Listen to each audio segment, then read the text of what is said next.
Andy Morales, candidate for the 20th Congressional District, formerly held by Bakersfield Congressman Kevin McCarthy. Thank you so much for joining us in studio today. Thank you so much for having me. Alrighty, Andy, introduce yourself to our viewers. Who are you? What's your background? Why are you running? All of that. Yeah, so my name is Andy Morales. I'm a 24-year-old Gen Z Democrat. I was born and raised here in Bakersfield. Kern County is my home. This is where all my roots are. My father is a combat veteran. He served in Operation Iraqi Freedom and Operation Enduring Freedom. And my mom works in agriculture. Now, growing up, my parents didn't always give me what I wanted, but they always made sure I had what I needed. I had a roof over my head, food in my stomach, quality education, and quality health care. So a little bit about my schooling. Kindergarten through 6th grade, I went to school in McFarland. Now, for those of you that don't know anything about McFarland, it is a low-income immigrant community, about a 20-minute drive up north if you take the 99. It's a tight-knit community. Everyone knows everyone. It is a great community. So after 6th grade, I transferred out of there and went over to graduated from Frontier High School in 2017. And like I said, my father is a combat veteran, and it was thanks to the GI Bill, it guaranteed me tuition-free college. So after high school, I went over to California State University, Fresno, graduated with my bachelor's in criminology law enforcement, and currently working security. So like you said, your career background is security. What made you interested in security? Well, my father, it's basically in the family, we're a military family. I have a lot of cousins and, family members in the military, so it just rubbed off on me. And public service, while getting my bachelor's, has always called out to me. So whether it's public office or if it's the criminal justice route, public service is my calling, and that's what I'm most passionate about. And I know you mentioned this as well, but your age is kind of, I think for some people, the what? You're 24 going on 25 right before the primary, you said. Tell us a little bit more about why you're jumping to this federal level as a 24, soon 25-year-old. Yeah, so what got me interested into politics in the first place was I was 18 years old. This was back in 2017, and Donald Trump was running for president. And, there was a lot of hype around Donald Trump, and he ended up getting elected. Now, one of his signature accomplishments was what we know as the 2017 tax bill, where we know 83% of the benefits went to the top 1%, and it blew nearly a $2 trillion hole in our deficit. And, I had the opportunity to go to college tuition free thanks to my father's service in combat. And, Kevin McCarthy voted yes on that piece of legislation. And I asked myself, and I remember this when I was a freshman in college, I was just sitting on my dorm bed and I asked myself, why would Kevin McCarthy pass a piece of legislation where we know all these benefits go to the top 1%? And I was just so baffled. I was angry with my representative, Kevin McCarthy. And I told myself that day that if I ever had the opportunity to run against him, I was going to execute on that opportunity. So when push came to shove, I got provided this opportunity to run for Congress. And I told myself, if this isn't my opportunity to address the needs and concerns of working class families here in the Central Valley, I don't know what is. So I jumped at the shot. I launched my campaign when I was 23. I'm the first one to launch my campaign in general in this race. I launched it January 26, 2023. So I'm coming up on a year very soon, and I have no regrets. I'm 24 now, and I'm about to be 25 in March. I'm going to ask more about your campaign timeline, but just out of curiosity, did you ever vote for the former congressman? No. Okay. No. I've been a Democrat my entire life, ever since I was able to register to vote. Right. What do you tell viewers who might be concerned about your young age or be concerned about the fact that it could be a hindrance? I know age is really, especially nowadays, talked about in politics. At least the people that I talk to, we need more young people in office. We need new faces, new blood, new ideas. That's the common sense that I'm getting from even older voters here in the Central Valley when I have the opportunity to talk to them. We as young people need to pick up the mantle, and we got to carry it forward, addressing the needs and concerns of working class families here in the Central Valley. What does young mean? Other than a fresh perspective, what does young mean in terms of politics and what you can bring to the table? Well, the term young is subjective, but like I said, I'm a Gen Z Democrat. I'm 24 years old. I'm as young as they come. In the United States, like I said, I'm 24 years old. I launched my campaign when I was 23. I am probably the youngest candidate running for federal office here in Congress at the national level. And again, the term young is subjective at the end of the day. But like I said, more importantly, I'm just here to address the needs and concerns of working class families here in the Central Valley. Let's talk about your campaign timeline. You mentioned your campaign, it's been, going for almost a year now. So that was even before this former speaker was ousted from his speakership, even before he decided to resign. So what sparked your campaign so early on, even before, again, he was up for re-election or any of this went down?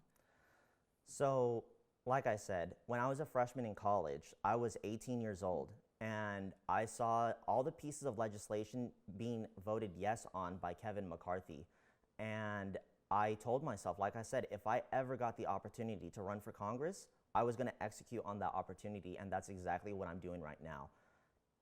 In regards to, my apologies, what was the question? You're good. I was just asking, even before it was guaranteed that McCarthy would step down from his position, you decided to take on him. So what gave you that confidence? What inspired you to launch that campaign against him?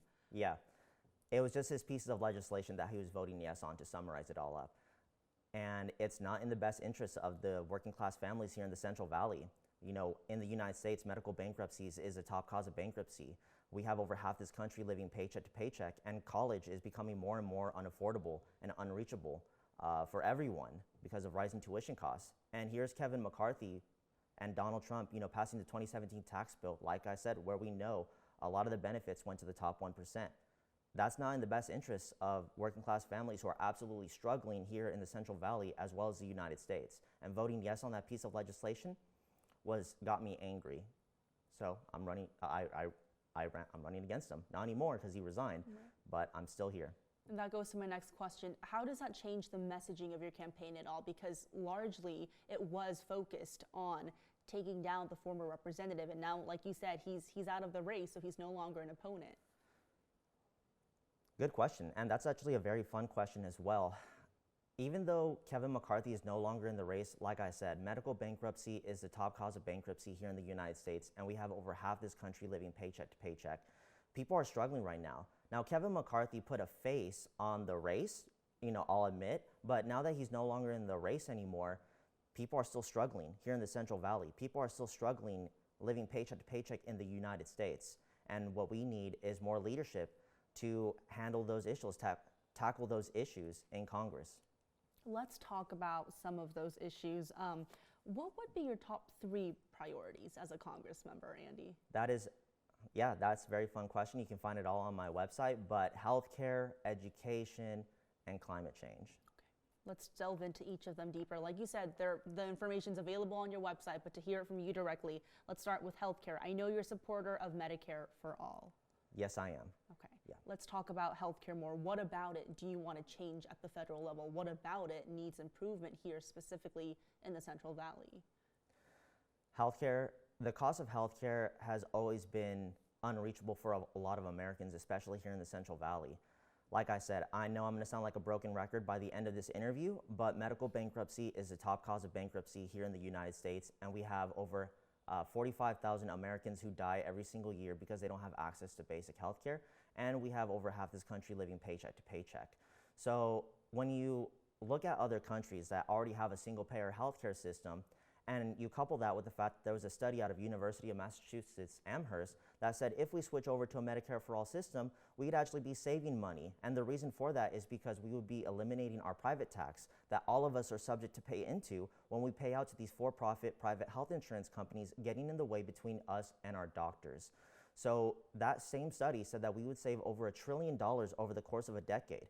Now, coupling that with education, why I support tuition-free college since we're on that, over the highest estimate that I have seen for tuition-free college is $80 billion a year. So over the course of a decade, 80 times 10 is $800 billion over the course of a decade. So we install universal health care here in the United States, and we install tuition-free college, and we're left with a $200 billion surplus at the tail end of it.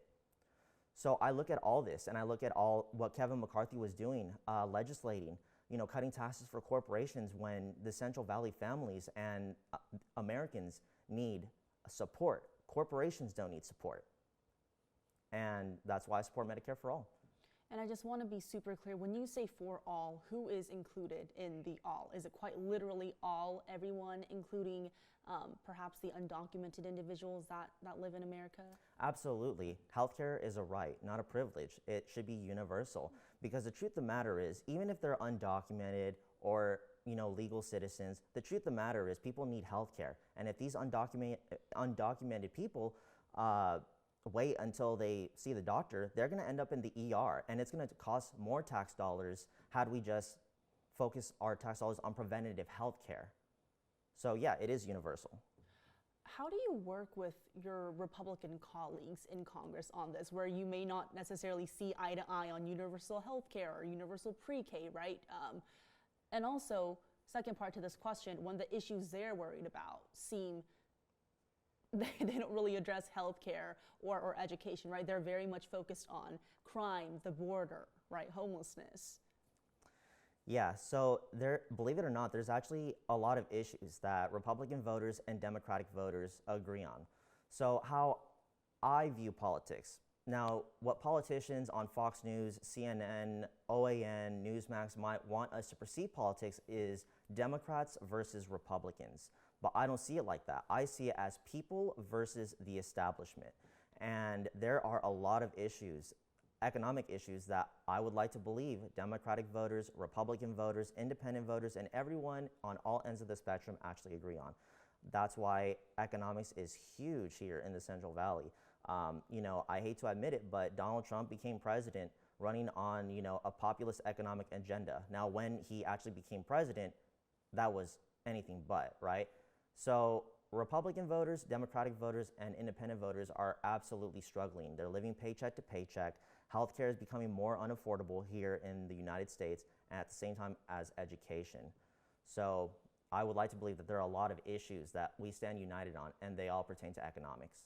I do want to tackle that question a bit more specifically. Again, how would you work?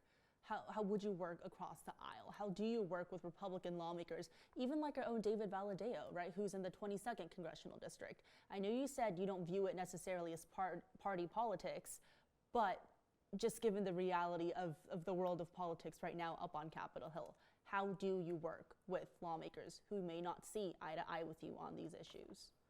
The politicians might not see eye to eye with me, but I know the voters will. And let me put it like this for you, Jenny.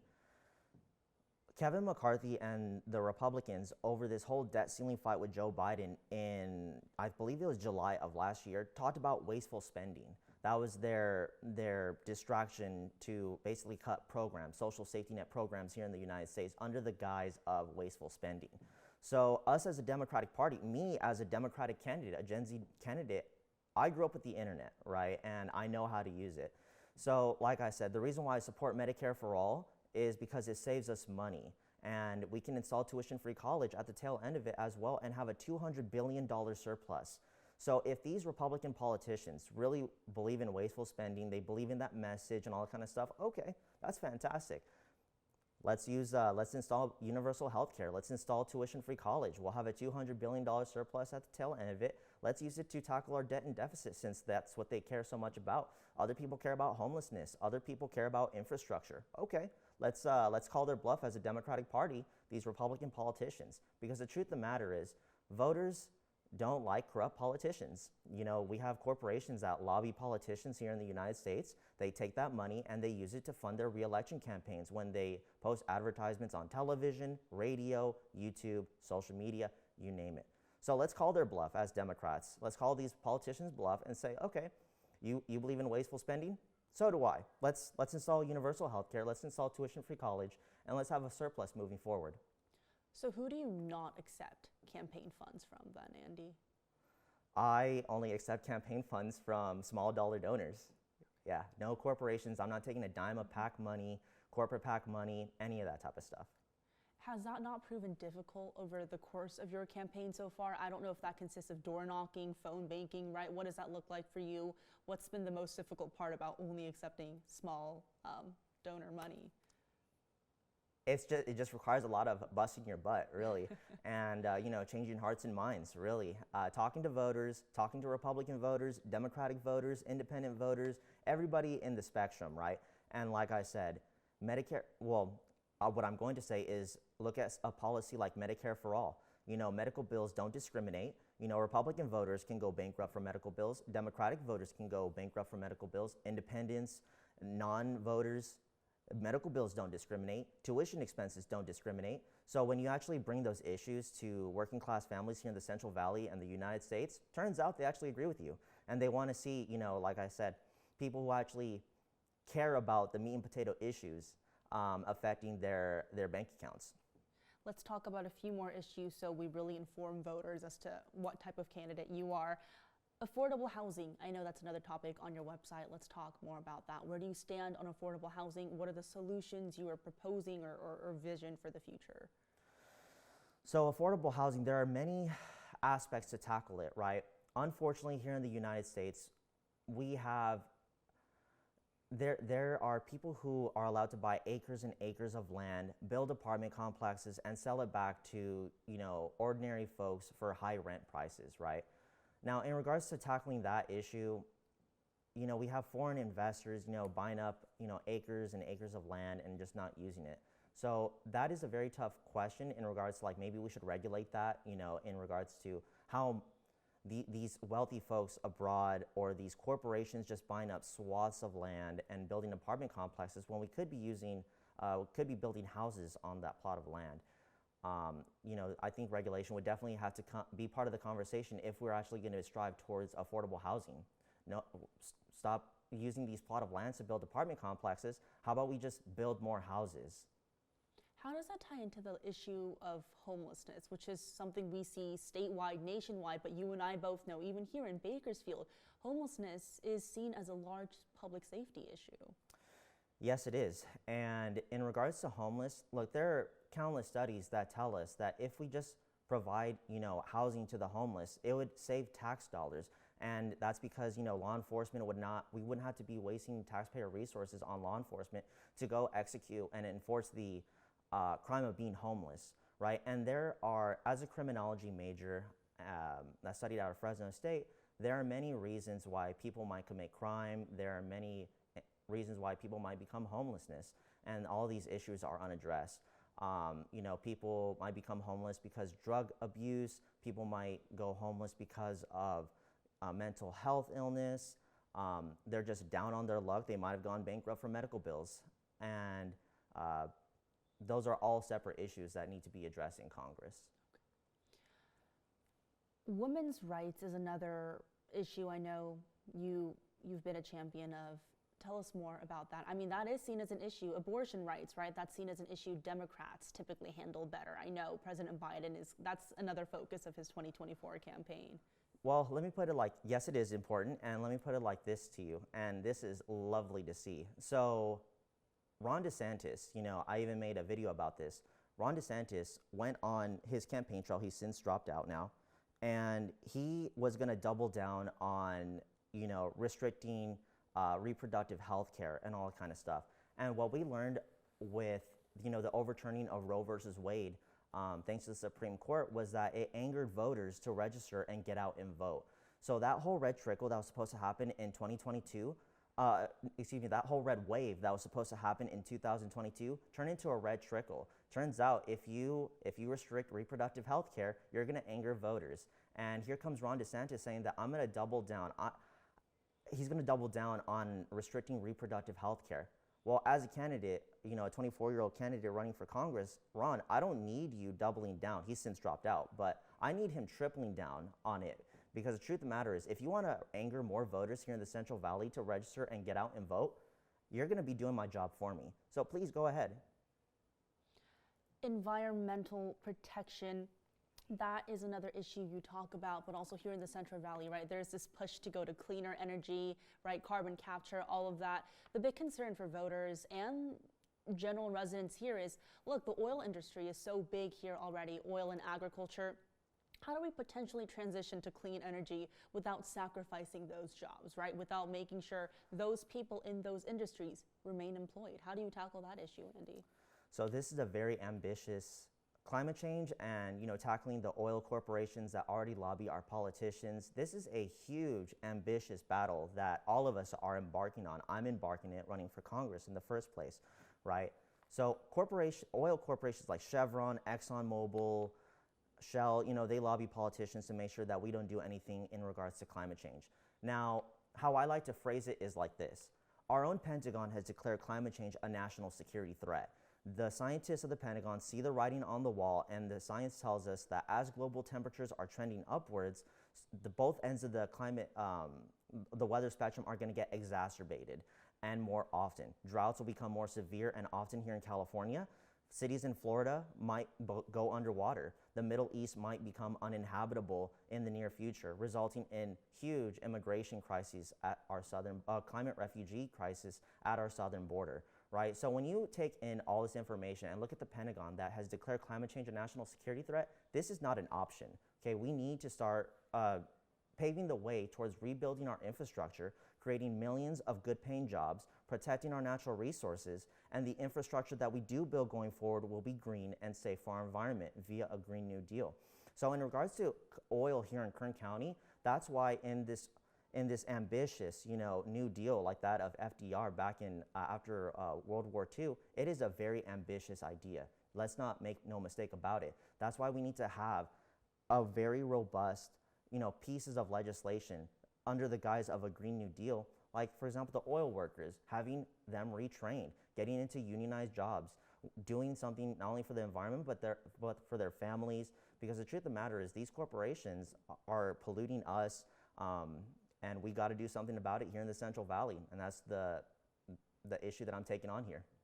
You mentioned the southern border in your answer. When it comes to the southern border and immigration, where do you stand, Andy? Some of your Republican opponents are all for continuing Trump's border wall, and even the former president himself has used rhetoric like immigrants are poisoning the blood of our country. Ooh, yeah. So, like I said, I studied in criminology, law enforcement, and in regards to immigration, like I said, I'm going to beat around the bush for like 30 seconds, but stay with me here, okay? So, like I said, our own Pentagon has declared climate change a national security threat, okay? Our scientists see the writing on the wall. The Middle East might become uninhabitable because of rising temperatures. It could result in a, climate refugee crises. So what we could be doing is, tackling the issue on climate change and, all the time on Fox News, on OAN, on Newsmax, you see these Republican politicians, absolutely in panic mode over these caravans of tens of thousands, hundreds of thousands of people looking to seek asylum or make better lives for themselves and their families back home. They are going to absolutely flip their switches when they start seeing caravans in the forms of millions and millions of climate refugees at our southern border. So our lack of action on climate change here in the United States, we will pay huge amount of tax dollars to address the issue of immigration at our southern border if we do not do something about climate change. What about the now, though? The immigration now isn't necessarily due to that climate change crises you mentioned. What do we do about immigration now and that influx that we see? So immigration is a very important issue, especially here in the United States. And I have no issue using my tax dollars to expand resources to the courts, because the truth of the matter is everyone has due process. We're the United States of America. We have due process here. Everyone has their cases heard. And, oftentimes when I talk to voters here in the Central Valley, their family members could be waiting up to 7 years, 8 years, or more to, be admitted into the United States on a work visa or whatever have you, citizenship. So expanding resources to the courts to determine whether they deserve citizenship, differentiate between the good and the bad people, is something that we should definitely be focusing on. I don't hear any of the Republican politicians advocating for expanding resources to our courts. Said they just want to build a wall, and they don't want to tackle the actual issue of immigration. When it comes to the race itself, Andy, who do you consider your biggest opponent here in CD20? That is a fun question. Honestly, I don't see anybody as, did you say my opponent, my biggest opponent? Who you consider your biggest opponent in the race? Honestly, everybody's in this race for their own reasons. They all just want to do public service and help out their communities, and I'm doing the same. I don't see my biggest opponent. We live in a democracy, and we got to start behaving like it. If you ask me, I don't think there's enough people on this ballot. I think there should be more people running so that it gives voters the options, more options to choose their candidate for Congress. And I do want to touch on your fellow Democratic candidate, Marissa Wood. She ran against McCarthy last time, did pretty well, advanced to the general election with him. I'm curious, are you concerned at all that having a fellow Democratic candidate in the race can split the Democratic vote? I mean, the top two candidates who advanced to the November general, that's TBD obviously, but are you concerned at all that having two Democrats in the race could lower the chances of one of you advancing? Let me just start off by saying you have no idea how humbling and what a privilege it is to be running with Marissa. You know, she is an absolute sweetheart, let me tell you. But in regards to like me seeing her as like my opponent, she's stepping up for all the right reasons, and she wants to see her community do better, right? So in regards to splitting the vote, no, we're not splitting the vote. We're giving voters the opportunity to choose their preferred candidate, just like how they're doing it on the Republican ticket as well. So we're not splitting the vote. We're just merely giving voters options. And I do want to touch on Vince Fong, who is a fellow opponent. He's seen as McCarthy's protege, handpicked successor, all of that. But as you know, he is in the midst of an ongoing battle with the Secretary of State regarding his congressional candidacy. Do you view him as a legitimate candidate? And do you believe he should be allowed to run for Congress? There are laws in California that say you can't run for two offices at once. Imagine a scenario where Vince Fong wins his state assembly seat and congressional seat, right? So that law in California is in place for a reason. He filed with the state assembly, and to be fair to Vince, I understand that Kevin McCarthy literally just resigned. He didn't give the Republican establishment enough time to react. He was just like, okay, I'm done with politics. I'm just gonna resign. I'm not gonna give anybody the heads up. He just resigned. But at the end of the day, I totally understand why California has this law in the first place. It's to not confuse voters, and that's why I think Shirley Webb, the Secretary of State of California, is pursuing these lawsuits against Vince Fong. I understand that. But at the end of the day, yeah, it should be the voters that should decide at the end of the day. But as a candidate in the race who, like you said, has launched your campaign way before any of these other candidates, do you think it's unfair at all? Do you think he should be allowed to run? Us on the Democratic side, we got to be principled about democracy. So even though that law is in place, I still support Vince Fong's run for Congress at the end of the day, because it gives voters the option, right? The more candidate options. And when you and I spoke last time, you said you would not be running for the special election for CD20. I want to expand on that a bit more. I mean, analysts say whoever wants to run for the full term would likely run in the special election just because there are some incumbent advantages. What's the reason you're not choosing to pursue the special election run? Right now, I'm just focused on the general election, the primaries. I work full time. I'm a security officer, and I have my hands full as is running this primary, and I intend on getting past this primary.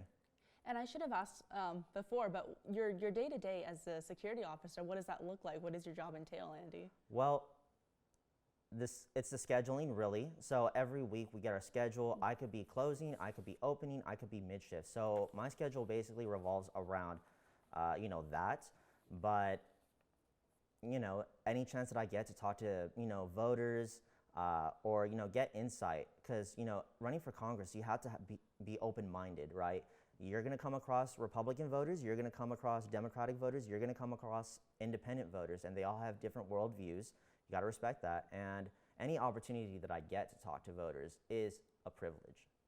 Another issue I saw on your website that I thought was very interesting is you say protecting the vote. We all know what happened with the 2020 election.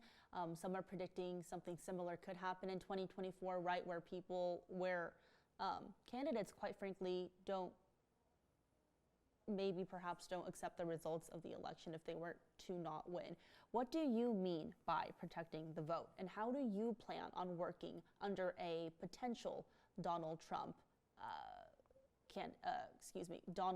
presidency?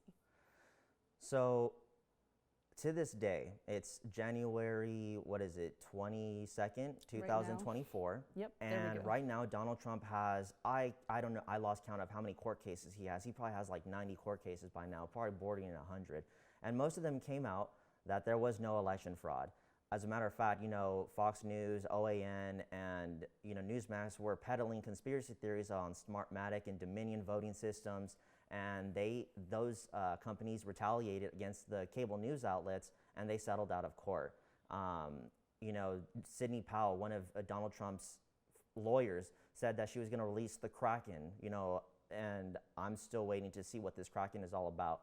So in regards to protecting the vote, it looks like that we have already, as is, the infrastructure that we have here in the United States is already good. But in regards to voting reform, let me tell you about voting reform.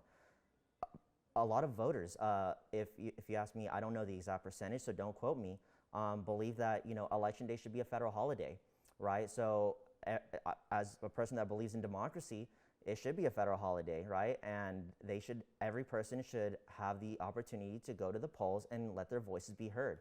Another option is automatic voter registration. Young people are the future. I think it should have always been installed in the first place. As soon as you turn 18 years old, you're automatically registered to vote. And in the name of pro-democracy, we should be installing those.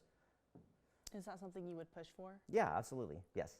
And to wrap up our talk on issues, let's say Andy Morales, right? You get elected, you go to Congress, day one or your first week in office, whatever it may be. What do you really want to do? What issue do you want to say, oh my gosh, I'm in this office, I have that power now, this is what I really want to tackle head on? Very fun question. And like I said, strategically, right? Like I said, I grew up with the internet. Strategically, we have a divided Congress, right? But at the same time, a lot of these Republican politicians, they talked about wasteful spending, right? So, and this is where us as Democrats can unite with Republican voters, independent voters, Democratic voters, and we can champion Medicare for all. In regards to like your question, healthcare, right? Single-payer healthcare system. These Republican politicians, these politicians in general that are absolutely lobbied by big pharma, that are lobbied by for-profit private health insurance companies, and want to talk about wasteful spending, I could go into Congress right now and say, okay, all right, I'm gonna call your guys' bluff. Let's install a single-payer healthcare system. Let's work on that. We're gonna save money to the tune of $1 trillion over the course of a decade. We're gonna install tuition-free college, and we have a $200 billion surplus. The ball is in your court. And then imagine if Fox News or Newsmax or OAN picks that up. Oh, we're running the narrative on the Democratic side. We're going to be running the narrative in the United States, and it's going to be geared towards Central Valley families and their bank accounts. But in the United States, we could be talking about saving Americans money, and that is what Republican voters want. That's what Democratic voters want, and that's what independent voters want. The ball is in the Republican politicians' court. Two more things from me, Andy. Like you just said, I know you've been saying, Republican voters want this, Democratic voters want this, independent voters want this. At the end of the day, right, what you can bring is of benefit to all voters. But it is the facts that you are running for CD20, which is a primarily Republican district. So how do you persuade those voters? How do you get them to show up and vote for you, regardless of what party affiliation? Your voice, plain and simple, your voice. And like I said, it's about narratives. It's about, running the narrative, because for far too long, Republican politicians, or just politicians in general, are focusing on issues that provide gridlock in Congress. Meanwhile, like I said, half the country is living paycheck to paycheck. We have over 45,000 Americans who die every single year because they don't have access to basic health care. And medical bankruptcy is the top cause of bankruptcy. Like I said, medical bills don't discriminate. Education does not discriminate. So in regards to garnering Republican support here in the Central Valley, again, it's about economic issues. It's about tackling and having them save money in their bank accounts, and basically controlling the narrative here in the United States that we could actually use tax dollars for good. So you do have confidence you can win over some of those Republican votes? Yes. Last thing for me, Andy, just a little fun question, but like you said, you're a Gen Z candidate, you grew up with the internet. I noticed you have a TikTok account that you Yes. post on quite frequently. I don't think I've seen any other candidate in this race, at least with a TikTok account. Tell us more about that. Again, it shows the Gen Z side of you, but what's the purpose of you being active on that platform? Very fun question. So actually, it was supposed to be one of those scenarios where like, hey, look, TikTok is going up. A lot of young people are using it. At first, I had Instagram, Facebook, and Twitter, now known as X. But nobody was using TikTok at the time. So my first video, I made that. It was surrounding my dad. The fact that I have to drive him down to Sepulveda for his health care, right? And that video did pretty well, and we just saw that as an opportunity to get the message out, because young people and people in general are just using TikTok. People still use Instagram, people still use Facebook, people still use Twitter, or excuse me, X. This was just another avenue for me to get my voice across to the Central Valley and the United States. Andy, anything I missed when it comes to your campaign? No, not really. I think unless you have any more questions. I think that's it for me. We had a pretty in-depth conversation. Yeah, it was nice. Thank you so much for having me. Thank you for being here. Thank you so much, Andy. We appreciate your time. Thank you. Yep, likewise.